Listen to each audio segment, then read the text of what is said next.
Well, hello and welcome to the RoboMaster 2024 preseason podcast.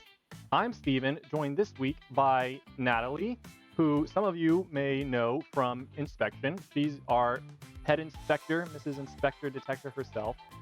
Natalie, you're always behind the scenes, kind of, inspecting the robots. What is one thing that you have always wanted to say to all the teams? I don't know if I can say that on air. You know what? It's probably better that way. We'll just I'll let just them say, know in private. come on time, and if you need help with something, Yes. let us know, because we want everybody to be able to pass inspection and compete. So Exactly. I mean, it's so much trouble just to go get the teams to get them in line sometimes. So if you Yeah. could just come on your own, that way Natalie doesn't have to go in and drag you over there herself. well, that's not Would my you- job, but Oh, so you got someone else to do that for you this year.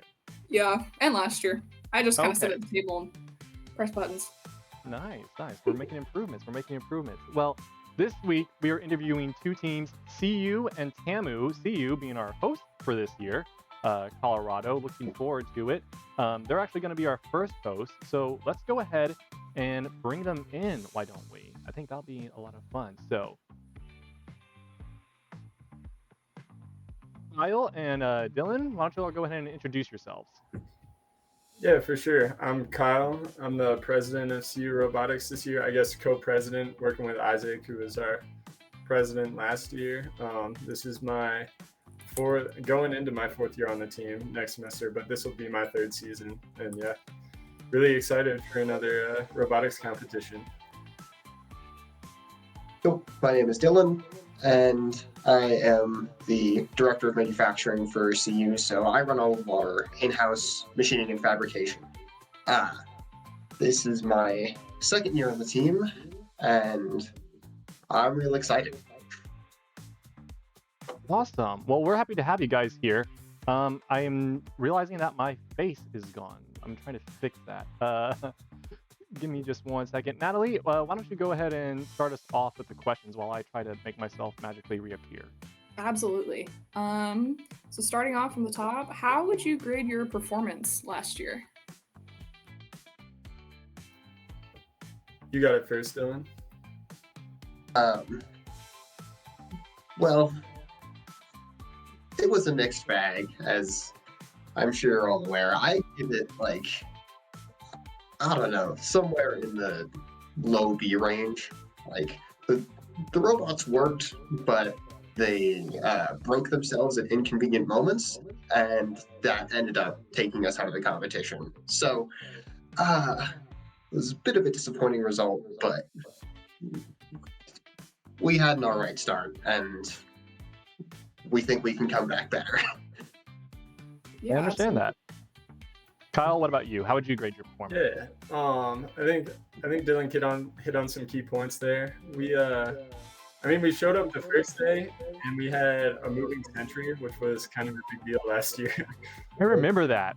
I saw was that pretty match. I saw it just like rip across the field, and I was like, "Oh, they're winning. They're winning this whole thing this year. No one's gonna stand in their way." It was a great feeling for sure when that happened. And then maybe a little greed stepped in or something like that, where it's like we got overly ambitious perhaps. Things weren't quite as reliable as we otherwise would have liked. Like our robots last year came together. I don't even know that I can say they came together, but we were working on it to the very last minute that we had available. And so I'm sure you weren't alone. literally we finished building them, and it was like we were scheduled to depart at 6 a.m. and we left at 7 because we were still doing path following stuff. So y'all were finishing them up as y'all were leaving, legit. Oh yeah, no. When I say very last minute, we went over the time we were scheduled to leave. We were Okay. That's crazy. Okay. I thought it was dedication. just oh, we were supposed to have these done, a week before, and it's oh, we're only getting them done 2 days before. No, you were our getting ready robots to didn't leave. have covers until a week and a half before competition. So Okay. that was kind of scary for a bit. Okay, I got you. Yeah, no, Wow, anyway, all that that's is a lot to closer say, than I thought. yeah. All that's to say, I think we had the tech. We didn't have the reliability or the testing.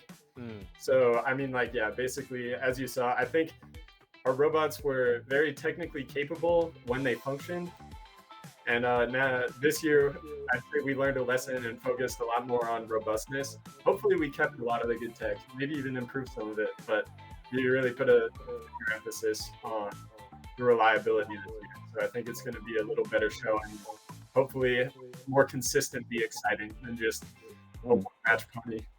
So Yeah, you for a mentioned lot consistency. Like, how have y'all like prioritized that? Like, what steps have y'all taken to like ensure that there's reliability and robustness in your designs? Yeah, so first off, I think we thought of the covers first, which was big. As we were designing the robots, we were like, we should probably include covers in the design this time rather than just scrape together something after we have made the design. So that was one way that's pretty big. A lot of testing this year. We've been trying to run some internal 1v1s, get a little field set up, and just get our robots time like shooting against each other, find out the right ways with which things can go weird, figure out all the software seg faults that just magically appear sometimes randomly. And so that's been the big thing, is just get them match time. Like, yeah, we focused on the development, but really this year we've been trying to put a good emphasis on get them running as long as we can and find out all of the weird things that only happen when you're at comp. It's just the worst thing that happen. All those nice little gremlins that don't rear their head until it's like, oh, we're about to go on and play. Yeah. Dylan, you want to share your thoughts on what we've been up to? I think you're right that we've been hitting on a lot of the testing, but that's not to discount a lot of the changes that were designed. There were a lot of things that broke at last year's competition, like chief among them being our 17mm shooters ended up being kind of not the best. And so we've redesigned all of that from the ground up, basically, and implemented a new, better mechanism that has been tested to and back on all of our robots. And there are a couple of other things that are doing that were really redesigned as a result of last year's competition, including a lot of the drivetrain parts and the odometry for the Sentry. Okay, that's good to hear. I mean, I know that I was talking to Isaac in the first episode when we went over the rules, and it's.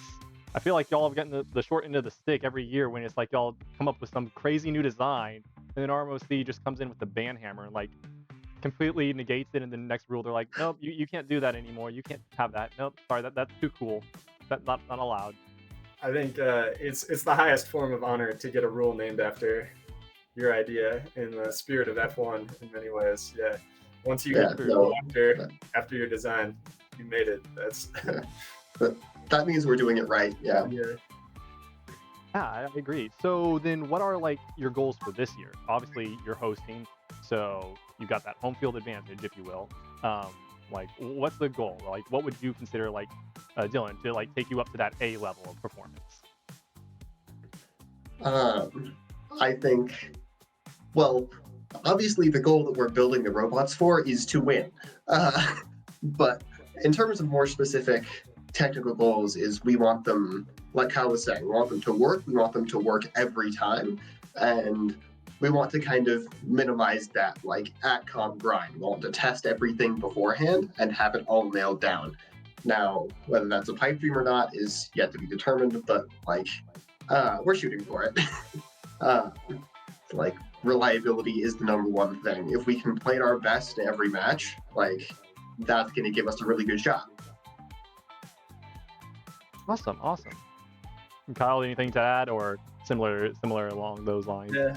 I mean, some things I'm looking for, I'd love to put on a good show. You know, it's something really exciting about the announcers screaming when they see whatever you've been cooking up.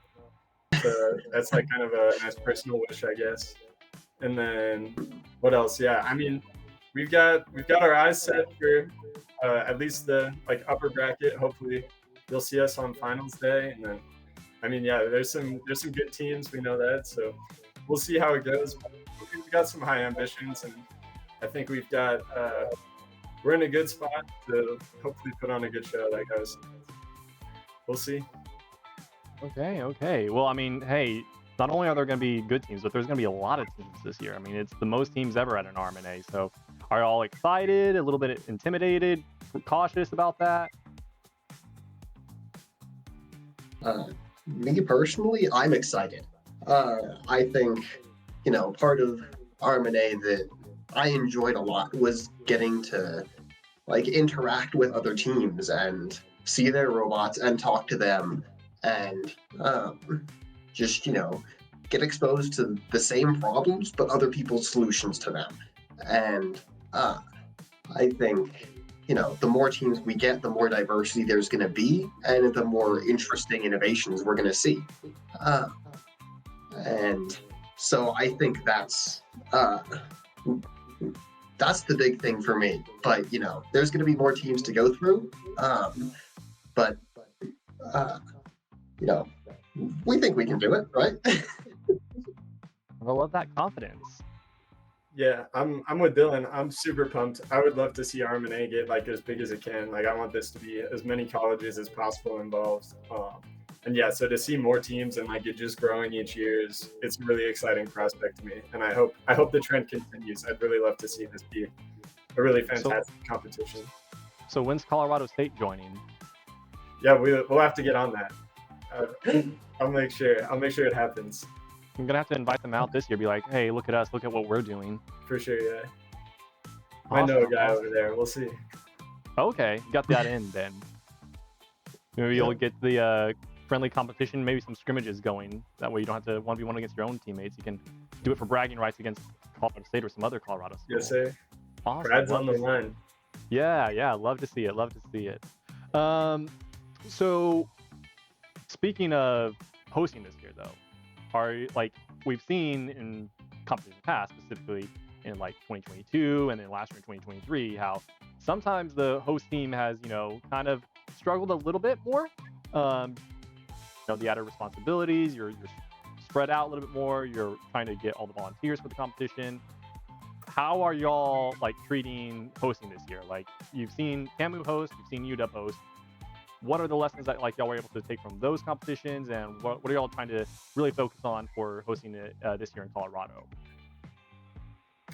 I think the way we're uniquely fortunate is that kind of with our co-president structure. So I've been mostly in charge of technical development for our side, and then Isaac's been taking care of a lot of the RMNA planning. So I really think that's going to end up both making a really good competition, because we've got someone dedicated to just not just one person actually. Isaac, and he's got a whole team who are almost solely dedicated to making sure the competition runs and goes smoothly. And then we have our side, the side I've mostly been heading up, which has been the technical development. And so it's been kind of a nice split where we're still one team, but in a lot of ways it's unique entities that are hosting the competition and building CU's robots. So I mean, it's been hard, don't get me wrong, keeping track of all the resources and stuff can be hard.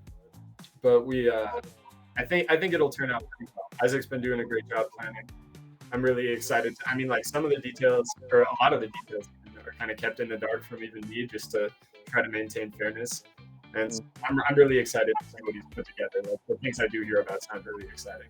So how does that power dynamic work within the team itself? You said you're more in charge of the technical side, and Isaac's kind of in charge of getting things ready for the competition. But if ever it came to the two of y'all butting heads, who gets the final say? It kind of depends on the domain. So again, RMNA stuff, that's all him. Technical development, that becomes a little more, it kind of falls onto me, I'd say more. But if it comes to spending money, then it gets more into Isaac's area. So he handles more of the finances and stuff too. So if I want to buy a $10,000 part and Isaac's no, we're not, and I'll be I guess we're not. But if it's a robot design decision, then yeah, that's me and the leadership team I got supporting me. So do you think that you guys are gonna have an event that is overall improved from previous years? I'd love to think so. You want to chime in on this one, Dylan? Yeah, it's been something that we've been very conscious of as we're planning to host, is we want to improve the experience for the teams, or we want to improve the experience for the volunteers, or improve the experience for the spectators. There's a lot of things to figure out, but we're working with our venue and we're working with everyone who's involved to try and make it the best competition we can make it. And the goal is to make it better than previous years, but we're setting the bar as high as we can. Absolutely, yeah. It's definitely like not an easy thing to take on, hosting an event, having helped a lot with the organizing UW's event, and it's definitely chaotic. Why don't you guys tell me like one positive thing about hosting and one like negative thing? You want to take that, Kyle? Yeah, sure. Let's see. I'd say one positive thing, not having to load your robots up into like shipping containers or cars or whatever, like just on that boxing process. I'm really going to appreciate that. It's just like a little less stress involved there too, because it's like, oh God, what's going to like shake itself apart when our robots go on a 12-hour car ride, right? So I think that's one clear advantage. One disadvantage. No robots getting tobacco cars. Yeah. One disadvantage I'd say is kind of like, it's just like a little elevated burden, like home field advantage. You gotta, like, there's a lot more work you gotta do, like you guys were talking about. So there's a lot of setup. Like Isaac's a really smart technical member, and since he has been like pretty much solely focused on RMNA, it's been kind of like a loss of talent in many ways to our team. So it's like there's drawbacks there, there's advantages, like, but I mean, overall, time will tell. I think competition will really determine how I feel about it. Absolutely. But and at this point, would you recommend to other teams to host RMNA? I think it should be something you're prepared for and understand what you're taking on. But I mean, like, I think it can be done right, and it can be done in a way that is beneficial for sure. But I mean, you just got to be aware of what you're getting yourself into. And I think if you talk with some of the other teams that host, kind of get their advice and try to figure out like some of the common pitfalls, some of the things that went well, and figure it out that way. And I think there's a way that instant comp can be a really positive experience for the hosting team. It's definitely something that we'll have to ask our next guest, TAMU, when we interview him. Is there like more of your team members going to be at this competition since it is going to be in Colorado this year? Probably. The one, there should be more. The one kind of caveat there is a lot of them go home for the summer. So like whether it's here or at another school, it's still traveling for a good chunk of our members. But there are some that still have places here, which definitely makes it easier to come to the competition. So there's definitely going to be more members, but it's not a drastic like doubling or anything. I wouldn't say. It's probably 50% more, 30, somewhere around there. Yeah, well, we'll have plenty of people to the point that some of us are going to be volunteering to help run the competition rather than working on robots. We appreciate the volunteers. It's definitely helps keep the competition running smooth whenever we have volunteers, and Natalie doesn't have to, like I said, do everything by herself. Sure. Natalie, you can say, like, I just didn't take breaks. Hoping to get lots of people in inspection this year, though, and I realize it's definitely really hard to get volunteers and also to get like impartial volunteers for things like ref and inspection. So, doing the best we can to get everything running is all I could ever ask for. Well, we'll try to give you some breaks this year. I don't want you to I'm hoping for lunch. Did you get lunch last year? Yeah, me and Charlie, who was also at the firmware station, would kind of switch off to go grab some food for a little bit and come back. So we managed. I didn't realize that teams got like an hour lunch break though until like a week or two ago when someone told me. I was like, what? So definitely, because inspections got to be offset from when the matches are. So we got to be there beforehand. And I guess we'll just have to close a little bit earlier before the break this year. But yeah. I gotcha. Well, I'm thinking of that meme now where it's like the 4 people and it's like, wait, you only get paid this much? Wait, you're getting paid at all? Like, yeah. Like, wait, y'all got an hour lunch break? Oh my. Kyle, a lot of fun, but single? long days. So I'm really excited to come to Colorado this year and kind of experience the competition that you guys have got set up, and also just kind of explore the area. So I am super psyched. to just show up and like do my thing, not worry about all the other stuff. Did I hear that question correctly? Yeah, someone in chat wants to know if you're single. I am, yes. All right, eligible bachelor right here. Hit him up. Another question from the chat. Are y'all going to have the same drivers as last year or different drivers? I believe that's Isaac was one of our drivers. Oh, yeah, you got it, Dylan. My bad. As far as I'm aware, that's to be determined, and we're gonna figure out who our drivers are during our summer testing, as people are actually running the robots, getting behind the controls, and we see who's good with them. All of our drivers from last competition are still around and working with the team, but no, especially Isaac is likely not going to drive this year. He's going to have plenty of work to do running the competition. So, beyond that, we don't know. Okay. Yeah, it's a work in progress. I think one of our drivers from last year was really good, and I mean, he knows the robots well. So I'd say more likely than not, we have one of the same drivers, and Isaac is going to be too busy to be the other driver. So, I mean, yeah, that leaves at least one spot unfilled, and then maybe a specific 1v1 driver. Like Dylan said, we're going to try to just get people behind the controls and get them practicing and see who does well. Gotcha. Sounds good. Do y'all have obviously there's something to be said for consistency in the drivers.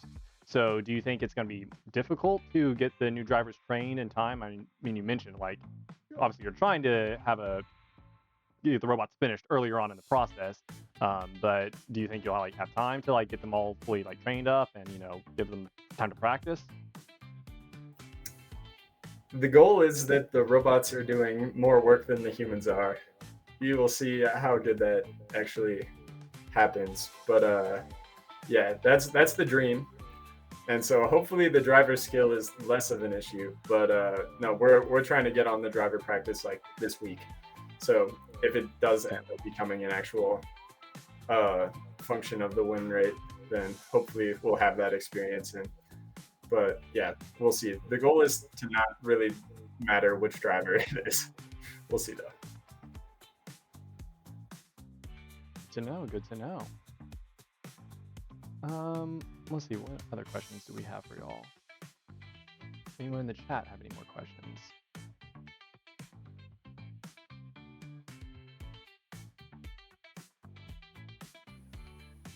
See any yet? I guess continuing on the same line, obviously this is the 4th year of RMNA, and CU's been participating in all of it since the beginning. But y'all haven't yet broken that top 4 despite being one of, the more technically advanced teams. And I think that just goes to say how hard it is to get up to that point. So in your minds, and I want to hear from each of you, what will it take to kind of crack into that area? Because y'all made the top 8 now in the brackets, but y'all haven't quite made the top 4. So what's it going to take to go over to that level? You go first, Dylan. All right. I think we've already touched on it. Number one is consistency. We don't want to lose matches because crap broke. And we need to be performing consistently. Number 2 is we think automation makes our robots better. And we want to, like I was saying, take the load off the driver as much as we can and make the robots do the hard part. And we think that's going to help our performance a lot. There's also just the robots being capable. We're building and testing and making them be able to, without revealing too much, move fast, aim accurately. I probably safe bet that they're going to be spinning. So, just we have to do well at everything. Is I guess what I'm getting at. Yeah, I would agree with Dylan. Really, ultimately, what I think it comes down to is it's doing like it really is so many things that have to go right all at once. And I think every year we've been around, we have only done like one of the four like key things, maybe two of the four. And so I think what it takes is all four of those. You got to. So first year, I'd say we kind of. I wasn't on the team the first year, so it's hard for me to talk about this too much. But like, it was a pretty basic, like, relatively standard 1v1 robot. And then our second year, we tried like really high ambition with the swerve drive, I guess. And then we neglected to realize how much weight matters in terms of like power limiting and stuff. And also, yeah, the real change, of course, did not help with that one. But so we had semi-functional, really like high-risk robots. Third year, we put high risk. We made it a little bit better. Just like we learned some different things, how to reduce the weight largely. So we had pretty safely the lightest robots in competition, like 11 kilograms. And then this year, we're realizing it's got to be robust and reliable too. So this year we've taken risks, but we're trying to keep them reliable with our risks. Get in a lot of testing, keep it like manageable weight. And I think once, hopefully, those three things together are going to be, if nothing else, to watch. Nice. So should we be expecting a CU victory this year? What do you guys think?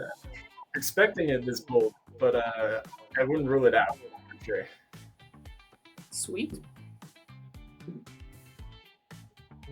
Someone in the chat wants to know, how does your Sentry know where it is? I'm assuming they're talking about what method do y'all use to determine like localization and pathfinding. Yeah. If y'all feel comfortable giving that up. For sure. So it knows where it is because it knows where it isn't, and then it knows where it was. So then based on where it was, we can find out where it wants to be. We can go with that. I guess. Excellent strategy. Yeah. I'll drop a little bit of the technical details. We use dead wheel odometry on the Sentry. The Sentry has the nice benefit of not needing to go over the hump in the starting zone. So you can do nice dead wheel odometry that's pretty reliable. And then we perform some relocalizations every now and then. So the dead wheel odometry is filling in for the relocalizations that we do occasionally. And yeah, that's the strategy for that. As for path following, it gets a little easier when you know where you are and where you want to be and what the field looks like. So it can all be done. I don't want to spill too much of the technical stuff. But yeah, dead wheel odometry, relocalization strategies. Awesome. Well, thank you guys so much for coming on and answering some of the questions from the chat and from both myself and Natalie. We're looking forward to seeing y'all in Colorado. Yeah, We're looking forward to seeing you guys here. Yeah. Thank you for having us on. Thanks for having us. See you guys later. All right. Well, I'm, for one, very excited about going to Colorado. Natalie, have you ever been to Colorado before? Technically, yes. My parents actually met in Colorado, I think in Colorado Springs, and my sister was born there. So I was there, but I was way too small to remember anything. There's some pictures of me like in some snow, but I don't remember any of it. So I'm really excited to go visit as an adult and kind of see like, places maybe my parents have been. I'm just like, I hear it's pretty beautiful over there. So it's really pretty. It's probably the second, okay, maybe third prettiest place I've been to. Colorado people don't hate me, but I'm from Texas, and I know Texas gets a bad rap for being like flat and hot, but our clouds and our sky is the most beautiful thing in the world. But Colorado does have the second prettiest clouds and skies that I have ever seen. Nice. There's something to be said, and the weather.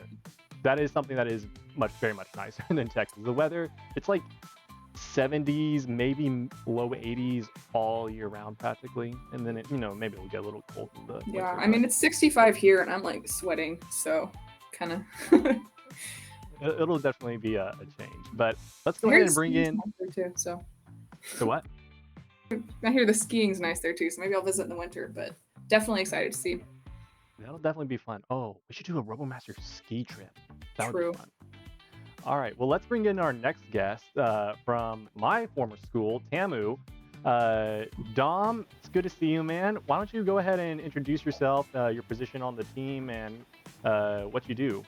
Hey, I'm Dominic. I'm the president of Texas A&M Robotics, Aimbots, and I'm the president. Yeah, I just do all the paperwork and stuff.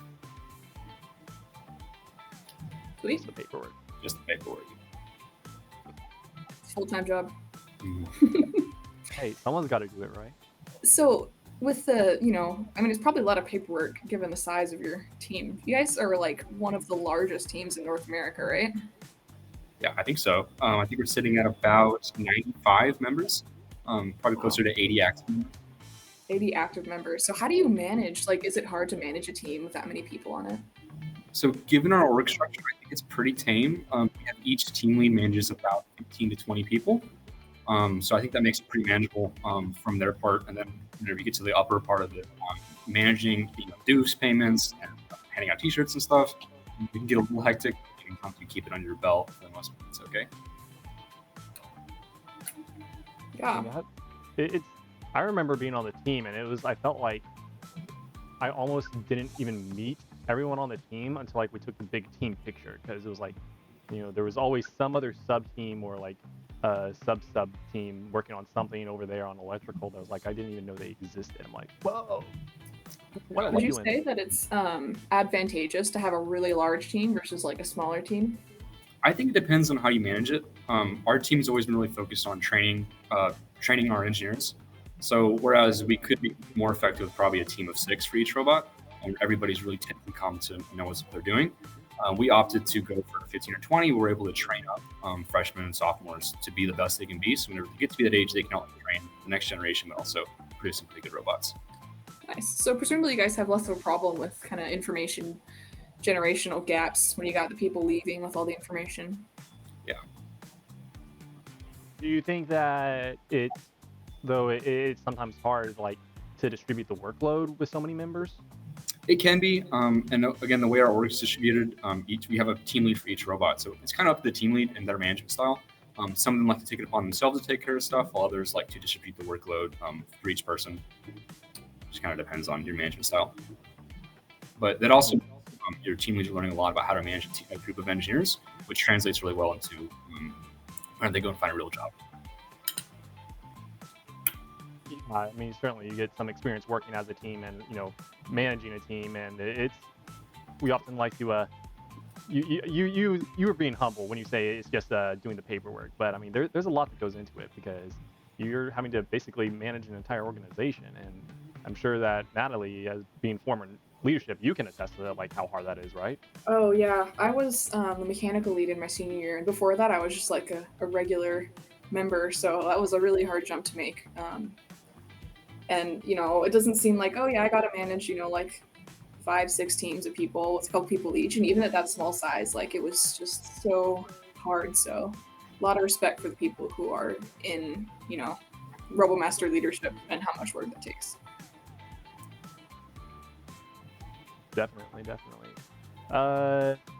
Dom, we got someone. I didn't want to say it because I felt like I would get yelled at, but is that a drone in the background? That is a drone in the background, right there. That is our drone. Yeah. Gotta make my screen bigger. Drone. There's the drone. Everyone knows me. I was the drone minister because I was on the drone team when I was on I was the drone team lead for one semester. I could only be there for one semester, so short time of leadership, but I remember we got to work on that, and I remember my favorite thing that I did was I told my little team members to take the drone and ram it into a shelf that wasn't ours. It was some other organization's shelf to test its durability. You may not have known that, but that's what I told them to do. And it was also, who won? The shelf or the drone? The shelf won. But thankfully it was just the cage, but that led us to redesign the cage. So I think it was a success overall.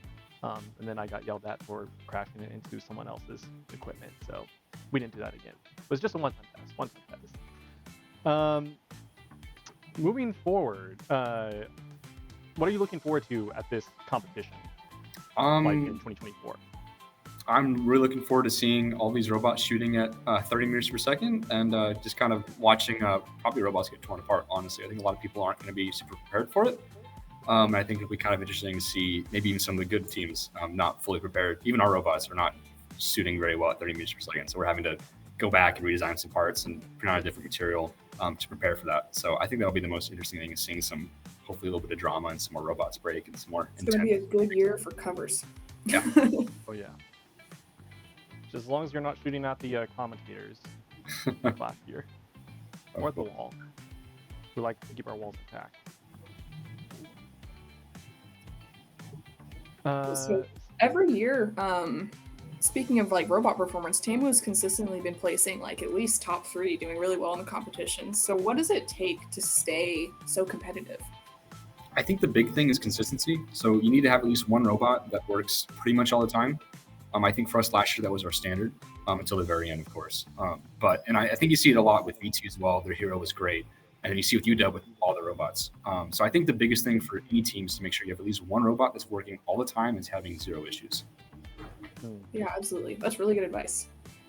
Definitely, for the time I was in Robomaster, that's something like as soon as the robot breaks down and loses that consistency, like it's really hard to keep up. So great advice. What do you think it'll take to finally win RMNA? Like going up just that one more level to take the victory. Yeah, so I think over the last 3 years, we've seen robots increase in how good they're operating in the US. And I think the big thing now is not consistency anymore, it's CV. So I think having a Sentry that's going to be able to aim and shoot really well is going to be the jump to get you that first place trophy. And does your Sentry know where it is? Do what? Does your Sentry know where it is and or where it isn't? It is not. Does not know where it is. Does it know the difference between purple and blue?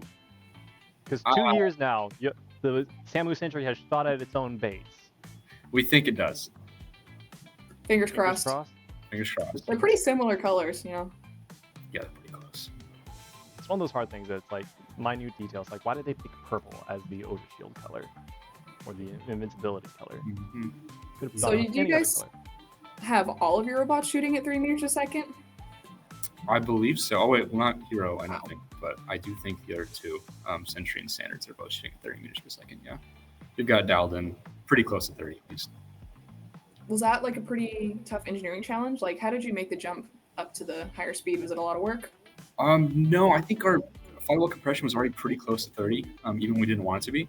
So honestly, the jump from last year to this year wasn't crazy. I think we had the exact same spacing, actually. Mostly software. Got it. So we heard from Colorado talking about, robot robustness and durability. And you mentioned the TAMU standard had a rather spectacular disintegration in their semifinal match. What steps are you taking this year to kind of minimize that? Yeah, so we ended up figuring out what happened last year.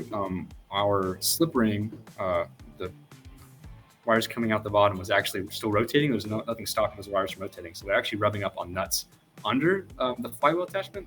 Those are what was causing that short that killed the robot consistently. So we've mitigated that issue. And among other things, we've added more covers. You'll see whenever we reveal the robots that they are tanks this year. They are really, really beefy robots.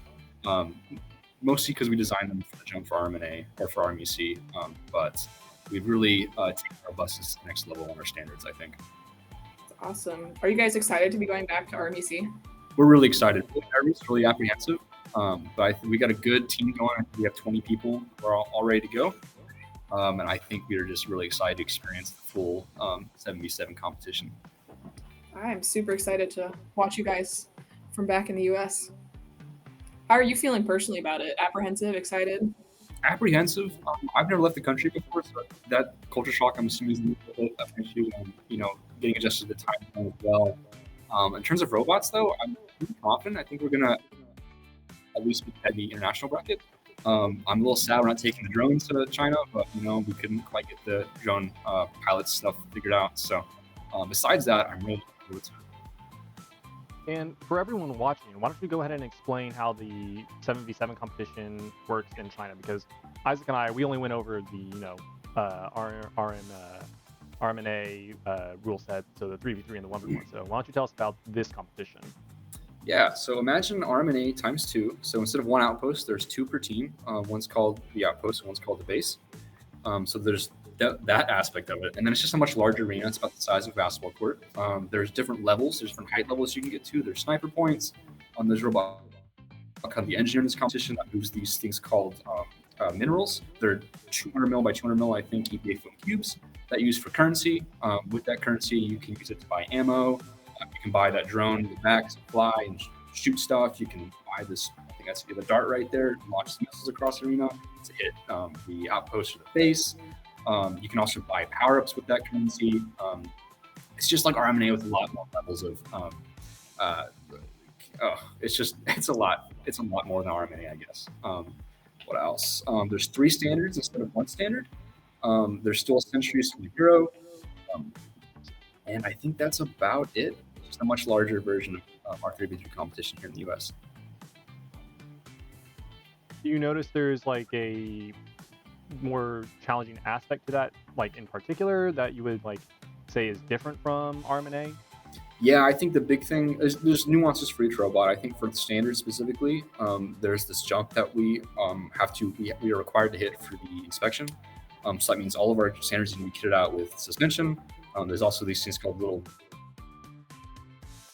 sections, different contingency points on the map. So because of that, all our robots need to be kitted out with suspension, so the camera isn't going crazy. So that's been a huge jump for us because we haven't been great about suspension the 2 years we tried it before. And then things like the hero, getting that guy up to close to 30 meters per second for the lob shot has been huge for us because we're also running flywheels. The hero, we're not going to run some crazy multi-stage mechanism to launch across the field. So I think that there's a nuance to everything. The engineer, of course, is just a hard engineering challenge, trying to fit everything into a small form factor. And this year we actually try to make ours fit under the tunnel. So that was also a big challenge for us. Cool. Do you guys have any different strategies between RMUL, like for RMNA and RMEC? I know some teams, like I know AUW has done this where we'll change out the type of suspension, so you're having less losses. Do you guys have any strategies for switching between the 2 competitions? Yeah, so we're actually bringing 2 or 3 standards to RMNA this year, different standards, not the copies for RMEC. So we might swap those out to see which one we like, which performs the best. 2 of them have suspension, 1 doesn't. One of them is just last year's robot that still seems to kill it. And yeah, so on that front, standards are going to be our hot swap. We have the 1 hero this year, 1 this year. I'm assuming the standard from last year is fully repaired now, right? It's been fixed, yeah. Okay. That's good to hear. So one of the things that I think has also been like a very strong point for TAMU's like competitive ability is their drivers. This year, are you bringing back Elizabeth?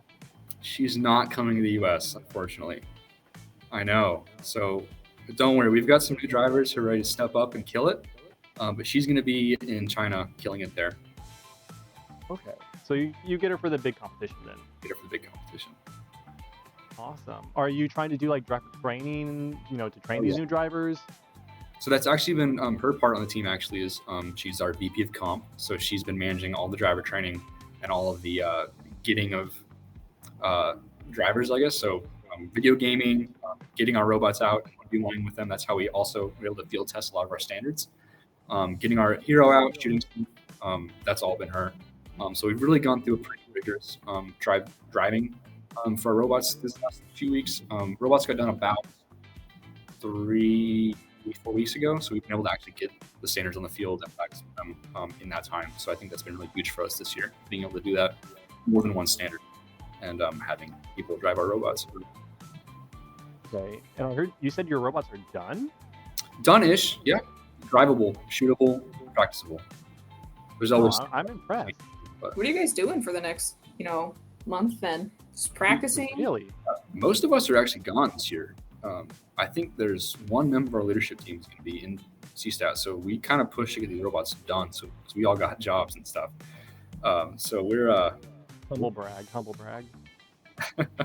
Yeah, a little scary though. A little scary. We'll see if anything breaks between now and then, but try to get most of them done by now.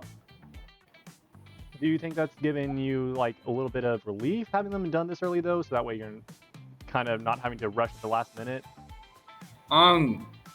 Yeah, I think so. Yeah, I think it has a little bit. We'll see. I won't be here.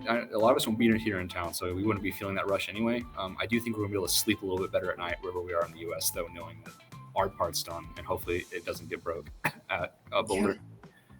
I know finishing robots on time early is like a really big struggle for a lot of RoboMaster teams. A lot of us are feeling that time crunch. How did you guys manage to finish everything so early? So we're actually late. We were hoping to get our robots done. I think April 1st. I think kind of a joke, kind of not a joke. Was our goal, but we ended up missing it about 3 weeks, I think. And I think it was really just of our members to get stuff done. Our team leads staff, their members take care of stuff. I think another big thing that we thought was because we were building three same standard, we were able to outsource a lot of the machining to Second Send. They have a huge discount to order more than one of the same parts. So we got all of those pretty much at once. So they were able to really expedite their assembly process because they had all their parts at once and they were just ready to go. We just had to put bolts together. I think besides that, just having it done early, having had it reviewed, and then start assembly early. That's the what's wrong with stuff. Hopefully before you have to start jumping stuff and you still have to do the water jet it and stuff. So remind me again, you mentioned it. How many robots are y'all bringing to RMNA? Total, 5, I think, maybe 6. Wow. I'm looking forward to inspecting each and every one of them. Natalie just had a existential crisis. She's like, 6 robots? Oh, No, we're good. I think you can only bring one spare through inspection per match. So, knock them all out in pre-inspection and should be good to go. The inspection paper has been really useful. We've been running through them a little bit just to make sure we're good. That's good. Yeah. Have you guys found that helpful, having this kind of resources out early? I think so, yeah. For us, I think we're used to it at this point, but I think for maybe new teams, a ton with fixing issues before they're a real issue. I'm working on releasing an inspector training too, so hopefully teams will be able to use that, especially if they've never seen it before. Because I remember in Air UW when we were doing some scrimmages, the older members who had been to RMNA and some of them had been to RMUC ran a little fake inspection for us, and that was super stressful, even though it wasn't even the real thing. So that's definitely I think a shock for teams who've never done it before. Mm-hmm. Piece of advice would you give to some of the newer, smaller, younger teams? Yeah, keep it simple, stupid with the standard. Just make sure it works, make sure it shoots, make sure it drives. Everything else doesn't matter. It doesn't even have to spin to win. As long as it consistently move and shoot, you'll be fine. And I would take that to comp over something that tries to spin to win or tries to do something and it doesn't work at all. That's whenever you fail, and that's whenever you just don't have a lot of fun. I think you want just one robot that's able to consistently do stuff, and you'll have a good time. Then, kind of on that similar vein, for some of the smaller teams that maybe have aspirations to go to RMUC eventually, what advice would you give them in terms of growing the team, growing the lineup of robots, and how to get to the point where TAMU is at right now? I think you need to start development early. So don't try to make an engineer the year you're planning to go to RMUC. I think that's a really bad decision. You'll notice with all the teams here in the US, our robots have progressively gotten better and better. Because if you go back and look at our robots in 21, they were terrible. Oh man. But we've progressed a lot because we've failed, we've learned what doesn't work, and a lot of these robots stay similar every year. And because of that, we've been able to improve. So don't try to make all your robots the first year. Put some money aside, make the team. We've had our engineer team playing since we've started the club. And the 3 years we haven't been on RMC, we've still been building an engineer, still been learning, and still been trying to figure out how to make this thing good. We've actually got a working engineer this year for the most part. And another thing I'd recommend is buying all of your components every year, even if you don't need them. So we're actually at a point where we're out of 3508s. We never thought we'd see the day. But we've consistently bought pretty much maxed out how many we can buy every year from a discount. And as a result, we've pretty much had enough to be able to do so. But we've had to max it out every year the last 4 or 5 years in order to do so. So buy your components early. if you don't think you need them, just there'll be spares. You'll use them eventually. I'd buy it for sure. And then save up. Oh my gosh, it is so expensive. You wouldn't think it'd be expensive, as expensive as it is, but oh my gosh, we've been really fortunate with our donors and our company sponsors and a lot of our grant. Without it, we couldn't nearly as much as we've done and hit the goals we've hit. So make sure you have the money. So. Mm-hmm. So are y'all, now that you've not hosted for it will be 2 years, looking to bring the competition back to College Station anytime soon? Potentially. I think we've kind of figured a lot more about our own school and how some of the venue hosting works and how housing can work for people. We definitely considered it. I know a lot of this year's leadership team are seniors, so we will no longer be here. So that'll be a conversation we had with the next generation of leadership. So I'm assuming it's something they'll talk about. I honestly don't know what their decision will be, though. Are y'all excited to visit Colorado? Oh, yeah, I think we're all really excited. Colorado's beautiful.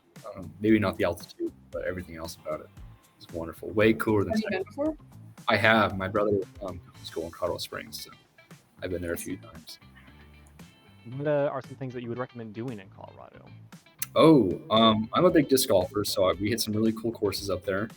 I have not been on the mountain bike up there, but it sounds like a blast. I've heard there's some really pretty runs. And man, if it was winter, I would so love to snowboard, but no snow right now. Those would be my recommendations.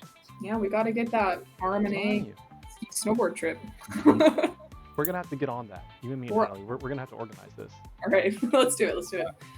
Ski trip 2025. Or we need to find a team in Alaska or somewhere and then go up there. True. I don't know. Wait, Washington has snow, but y'all don't have any like ski resorts, do y'all? Yeah, we got one about maybe an hour away from Seattle, and then we got Snoqualmie, and then we got Crystal Mountain, which is really nice, which is like 2 hours drive. There's some pretty good skiing around here that's not too far away. Probably not as good as Colorado. I haven't been, but. So what I'm hearing is we need to schedule RMNA for December next time. Sounds good. You think teams will be ready? They better be. If we give them all the way to December, they should be ready. But specifically, Dom, I have one question. With regard to, RMUC, there's a couple of other NA teams that I know are going. And in fact, they're teaming up. Are you working at all with them, or are y'all kind of working separately in your preparation for RMUC? I honestly don't know what other teams are going. So we are not working together. I'll take that as a no. Are you looking forward to competing against some other NA teams though at RMUC? Yeah, I think it'll be a blast. I think it'll be a really good measure of how NA is comparing to each other at their full scale, and then how also we'll compare it to some of the other international teams as well. And we know obviously that one of the hardest things is the language barrier. Do you have a lot of native Chinese speakers going on your team this year, or do you have a translator planned out? So we have a translator for some of our other cultural excursions that we're doing, because we're in China. We're going to go see what's up. We're all really excited to go visit just some of the other cultural areas there. But we have 4 or 5 members who speak Chinese, and sorry, the word escapes me. Our sponsor, our advisor, one of our professors is from China, so he speaks natively Chinese. So I think we're all pretty confident about us being able to defeat the language barrier. We'll probably need a little bit of help with speak for the Roadmaster components, but other than that, I think we'll be okay. We'll have to say hi to Yibo for all of us. Oh yeah, we'll say hi to Yibo for you. Definitely. Well, Dom, thank you for coming on and answering some of the questions. It's always great to hear from my old team and see how things are going. I am very impressed that y'all managed to get things done so quickly. I remember when I was on the team, it was like a miracle. We got things ready a week before the competition. So y'all definitely made some improvements and continue to grow, and I love seeing that, and definitely really excited to see y'all in Colorado this year. So we're looking forward to it. Yeah, can't wait to see you guys in Colorado, and can't wait to watch you in RMEC. Can't wait. All right, Dom. We'll let you go. Thanks for coming on. All right. Well, I, for one, am really excited. I think these two, both TAMU and CU, have always been, two of our really strong teams. But this year, I think it's going to be really, really competitive, especially at the top. I mean, I cannot wait to see what they do and what they bring to the competition this year. Exactly. I mean, have you had much communication with UW at all? Yeah, I went and visited their lab once. Okay. Kind of maybe a month or two ago. I'm not going to say anything out of respect for them, but it was really nice to see all of my, previous teammates, and they're really excited about the progress they made. So completely new. Sorry. Did you recognize anyone, or are they all completely new members? I recognize a lot of them. There were some new people there. It was on a random Wednesday afternoon, so there wasn't meetings going on. I just had an hour to kill in the area, so I was like, let me come visit. But they've definitely been cooking. They've got a lot going on, and I'm really excited to see what they bring to the competition. I'm looking forward to it. It's going to be a great year this year. I'm super excited, and I know that you'll have your hands busy in inspection with all these robots. Hopefully, it sounds like, at least, though, a lot of teams are getting their robots together, trying to make sure, using that sheet that you gave them, that pre-inspection sheet, to go ahead and run through all these. So hopefully, it's a lot bit easier. Maybe we can get you lunch this year, right? Yeah, I would love to have lunch. I'm really excited to see all of the teams, to get to inspect the robots, get to meet everybody, and fingers crossed that I'll have some time to ref a couple matches, because that sounds kind of fun. That would be a lot of fun. Well, I'm looking forward to it. Natalie, thank you for joining interviews. Thank you for having me. No, absolutely. It's going to be a lot of fun. Anything that you would like to say, or specifically that you're looking forward to for Colorado? Because we asked the other teams, what are you looking forward to in Colorado the most? Yeah, I mean, number one, having done a lot of the hosting and logistics stuff last year, I'm so excited to just CU is going to be all right, here's the field, here are people to build it, and I'm just going to be all right, what do you want me to do? I just don't have to think about that. I'm just going to show up at my little table, and get to see all the robots, get to hang out with teams, and definitely have a lot less burden on me specifically. I know last year I was supposed to be with the team, and I had to kind of jump over to operations, which I definitely feel bad about. I think that overall was the right decision to keep the comp running, but I'm really excited to see what all the teams bring. Really excited to see what UW brings, and yeah. Sounds great. Well, I'm looking forward to it. I know that everyone else is looking forward to it. Thank you again for all your hard work with the ref and inspection system and the inspection crew. I know that a lot of teams definitely appreciate it. For sure. They're trying really hard to get the RMOC to send all of your ref systems over. They were on holiday, as usual. It'll happen eventually. Really hoping to get all that stuff out to y'all and help everybody be more prepared for comp this year. So. Absolutely. Well, thank y'all all for tuning in. Wow, my text has really just showed itself there for a second. Thank y'all all. I've been saying y'all too. My mom's was saying that. She grew up in the South, so. Well, at least I'm not the only one then. Yeah, but thanks, y'all. Thank everyone for coming and tuning in with us. We're going to be back here again next week. And I believe we are interviewing. Let me check the sheet. Unless, Natalie, do you have it right in front of you? I do not. I closed it because my laptop was dying. But here, it's UT and VT. UT and VT. That is right. So it's going to be an exciting interview. Looking forward to it. Be sure to tune in next week when we go through those interviews. And I will be joined again by Preston coming back. And then, Natalie, are you coming back ever, or is this the only time that you're interviewing with me? I will see you guys in Colorado or in the Discord. Sounds great. All right. Yes. Thank you all so much. We'll see y'all next time.